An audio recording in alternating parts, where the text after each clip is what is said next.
Tom, Monday, you were celebrating your student athletes. You weren't able to make it down to Detroit to the Horatio Williams Foundation Clinic, but you sent some heartfelt messages. 7 minutes, went over very well. What was it like talking to your tribe, talking to those high school coaches, having that time to prepare and talk about NIL, the portal, mental health, and mentorship? What was that like for you to be able to share that kind of information?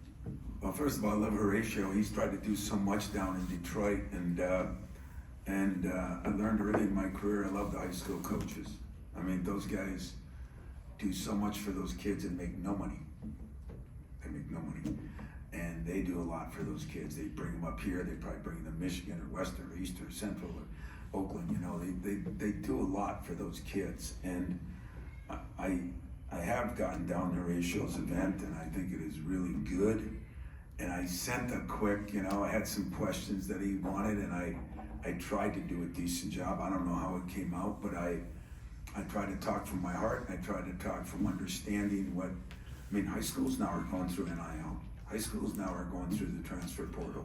High schools now are going through a lot of new people getting involved in their business. And maybe some of it's good, but, you know, if you haven't been in a practice, if you haven't been in a locker room, if you haven't seen how a kid reacts, if you haven't seen what a kid's gone through, it's hard to condemn the decisions they make or the decisions I make. I swear we got one of the only professions that you can be in anybody and be better than a coach. You know, I keep saying, I don't ever, I never try to write your articles. Once in a while I'll call one of you if I think you're way off, but I never try to write it. I'd probably misspell half the words. I never try to run the cyclotron division over here. I never try to run the business school, but I swear to God, every one of them know how to coach. And this is a unique profession too, because we're dealing with 18 to 22-year-olds that we're trying to help them make decisions and get better and improve. And not that a teacher isn't, but ours is so public, everybody sees it. And I don't know many people that I hear complaining about the math teacher that guy didn't get through the math class properly or didn't get the highest grade. I don't see that in any of your articles. Ours is a unique profession. I mean, today, I don't know what it's like over at Jonathan's. I'm afraid to call him because the portal opened. You know, that's like, just think what we're saying. The portal opened, you know, like, I know how he felt 2 days ago. I'll bet anybody in this room, he along with, I don't know how many there are, 130, 140 football coaches in the BCS around the country.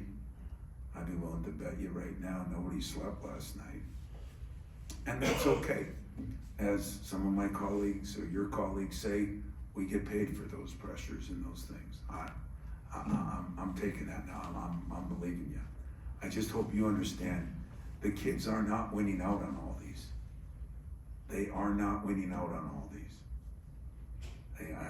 I believe that from the bottom of my heart. The day I quit believing it, Fred, and I quit fighting it, I'm done. Until then, I'm gonna try to do a better job of helping them on the front end and realizing that every place isn't for everybody. And if a kid leaves, just because maybe he didn't like the coach, you know what? I understand that. I'm a little nervous that I think you're gonna find more coaches. They're gonna get rid of guys because they're gonna figure it the other way. You know, if it's gonna get like the pro thing, and let's not try to make you better. Let's get rid of you. Let's go get another guy that's better than you. And I just think that's gonna lead to a chaotic situation that I don't feel good about. Thank you.